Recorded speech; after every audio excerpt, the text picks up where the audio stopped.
Are you asking the management teams in your portfolio the questions that really matter? Are you able to discern fact from fiction? Find out what legendary investor Rick Rule, the director, president, and chairman of Sprott US Holdings, directly asks all CEOs before he invests. To receive a free copy, simply submit your email below so that you may invest with courage and conviction.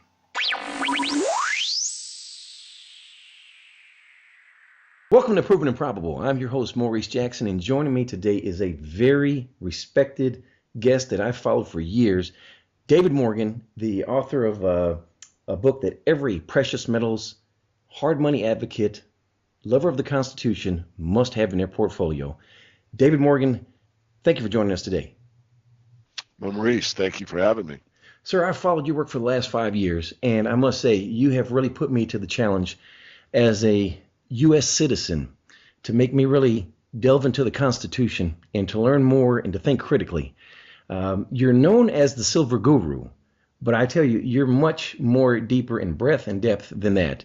And I'd like to talk to you today about a number of things that are on my mind. First, beginning with what's going on right now in the economy, specifically the stock market. Would you like to have an opinion on that?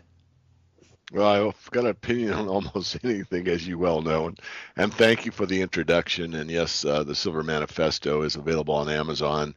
It's also available as an ebook, which saves you some money. And for those that like audiobooks, and I myself do, it helps me to get better educated in the world we live. It's available as an audiobook now as well. So coming back to the question, the stock market. By any metric that normal analysts would use about the stock market, the general equity market, not a specific stock, is it's overvalued. It's overvalued on an earning basis. It's overvalued on a book to value basis. It's overvalued in any way, basically, that you can look at it. However, the idea about a high stock market or a big number seems to be one of the mainstream press's best means of propaganda to lull the main citizenry almost to sleep, because looking at a high Dow convinces a lot of people that don't really know financial markets or understand how the stock market works that if the industrials are doing well, then the economy must be doing well. And even though perhaps I don't feel like the economy's doing well, or my neighbor or my family doesn't, look at that stock market. Wow, wow, wow. That's sort of the subset that may be going on unconsciously throughout the populace. The truth is that the financial markets or the stock market used to reflect actual physical economic conditions. In other words, if you had a strong industrial base and a good transportation index, I believe in Dow theory, so if you had a strong industrials, strong transportations, utilities were strong, then that was a reflection on a robust economy. In today's market, where almost all markets are manipulated, it is not reflective of the real economy. So people's inner knower, if you will, they can look around and see the devastation in any hometown. And of course, there's pockets of enthusiasm here and there. I'm not saying it's totally dark or totally bleak, but the reality is that the labor participation rate's the lowest it's been in decades. The unemployment rate is far higher than the propaganda press will lead you to believe. So the physical economy is much worse than the stock market would indicate. And I believe this is absolutely, totally, and completely by design. That this is something that the mainstream is well aware of, and that it keeps, again, the people thinking that things, if they're not better personally, that they're going to get better just ahead. So that's a very long comment. I'd appreciate hearing what you think about that, because you could probably add on or make some corrections or some comments on what I've said. Absolutely. As you know, for the listeners there, I'm a staunch advocate for hard money, and I'm a staunch advocate for the Constitution. And what I notice as well, as you are well aware of, David, is this, that we have a lot of sophisms in the press. And the sophism is a lie that's been told over and over again until you accept it as truth. You alluded to the stock market and how the numbers are high. I think today the Dow's were roughly, it's over 17,300 as we speak. And the price of gold probably is, what, 1,000 60 as we speak. And so there's a bifurcation if you look at the numbers, and people in masses like something that is green, something that is going up, and something that has momentum, as they may be persuaded to believe that there is momentum there. And I like to always make the distinction between fool's gold, which is called chalcopyrite, and real gold. And if you really knew the truth, the deception that you have with the stock market is you have what's called the Dow divisor. And I'd encourage anyone to look this up. You take companies that comprise the Dow and you have a Dow divisor. If you took away the Dow divisor, you'd have a very, very close relationship with the price of gold. I wonder why they do that. I have no formal or technical reason or academic reason of knowing why they would put in a Dow divisor other than to create momentum in something that really isn't there.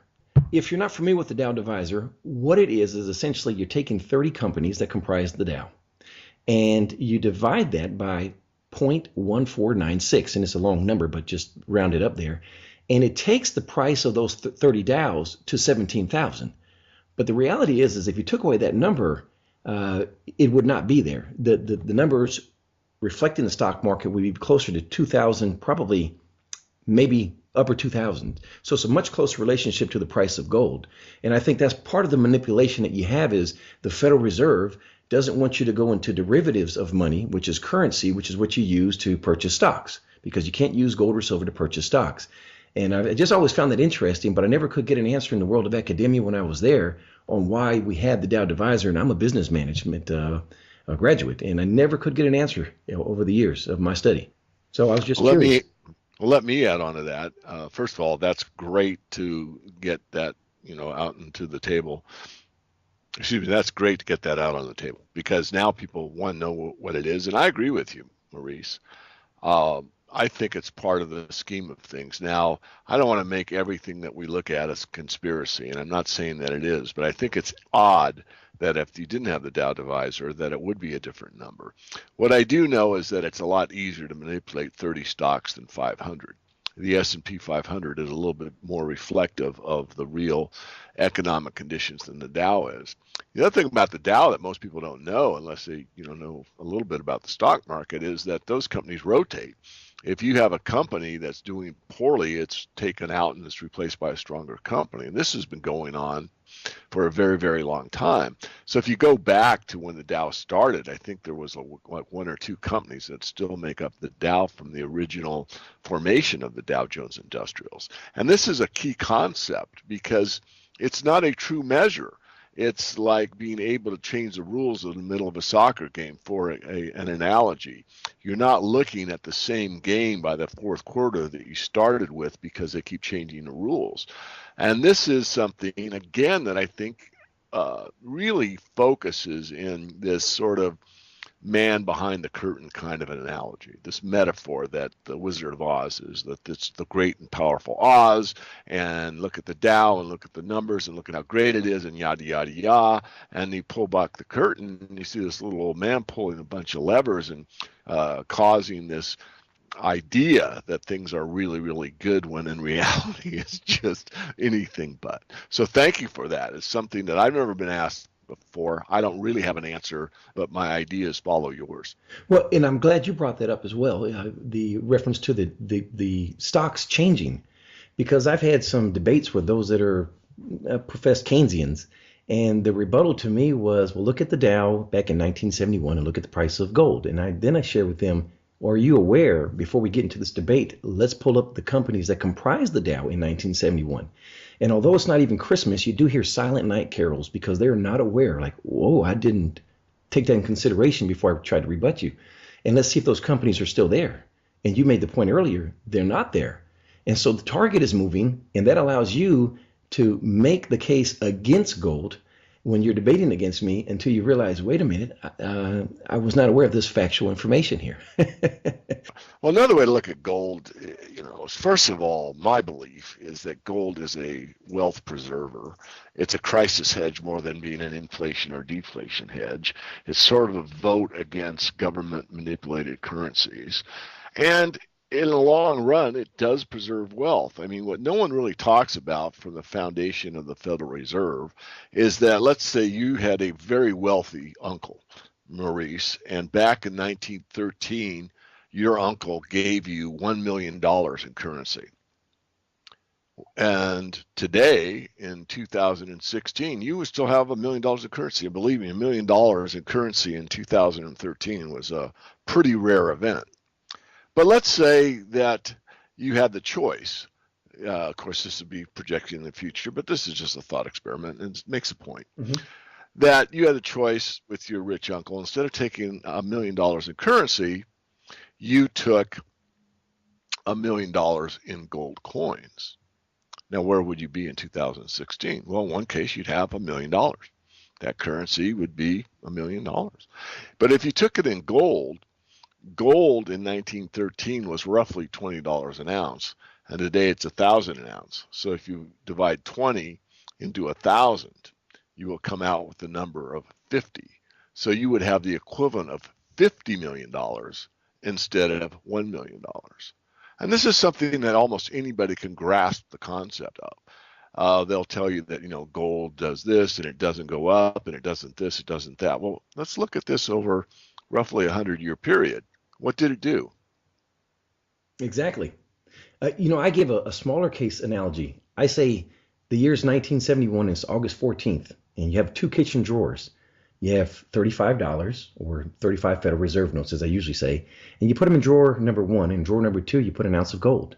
And today you open those up. What will the 35 Federal Reserve notes purchase you? The answer is a lot less than what they could in 1971. And now look at what that ounce of gold will purchase you. And that's, to me, is the best clear definitive case, as you just mentioned one as well, of which one is a wise and prudent and solid investment. David, I'd like to ask you a question here. I know that you're a strong advocate of precious metals, but I want to hone in more on silver. Let's take a look at today. It's December 2015, and I have 15 Federal Reserve notes, and I can put them in drawer number 1, and I have 1 ounce of silver, and I can put it into drawer number 2. Let's go fast forward a couple of years from now. Where do you think these two will end up in valuation? Well, history proves that over a longer time frame, in 2 years I'm not sure, but a longer time frame, silver will certainly do better than the Federal Reserve note will. The point about silver that's a little more tricky than gold is that it's a smaller market and it's more volatile. And so you can have these huge moves in silver, and you can have a corresponding move in gold that's maybe 1/3 as big. I'll digress just really quickly. If you go back to the last bull market, and what I want to emphasize to your listeners, Maurice, and that is that 90% of the move comes in the last 10% of the time.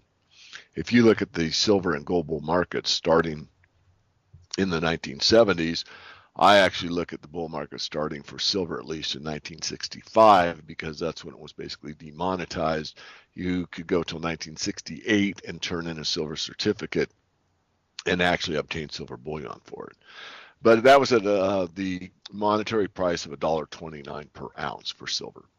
And if you went all the way to January 1979, so this is like 15 years or so, the price of silver had gone from the $1.29 monetary standard fixed price to about $6. But in that last year, from January 79 to January 1980, silver went from $6 to $50. So you had an over 800% increase in the last 10% of the time. That's how these markets move. Gold went from roughly the $300 level up to $800, so not quite a 300% move. So you had about a 900% move, or 800 as I said, and less than 300. So you had roughly a 3-to-1 ratio where silver outperformed gold by threefold. But that was, in, again, a very small time frame, that 1 year that I've selected to talk about.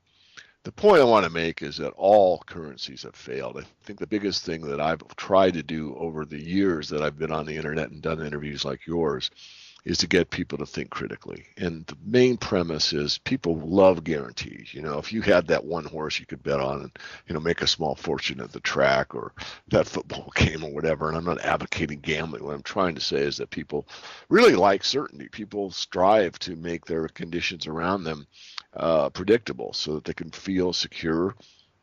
And the same holds true in the financial markets. And you can't in my business guarantee anything. You're not allowed to, but I can almost guarantee this. Every fiat currency that's ever been recorded during man's history has failed. And so the idea is, why won't the dollar fail as the reserve currency of the world? And of course, we both know that it is failing.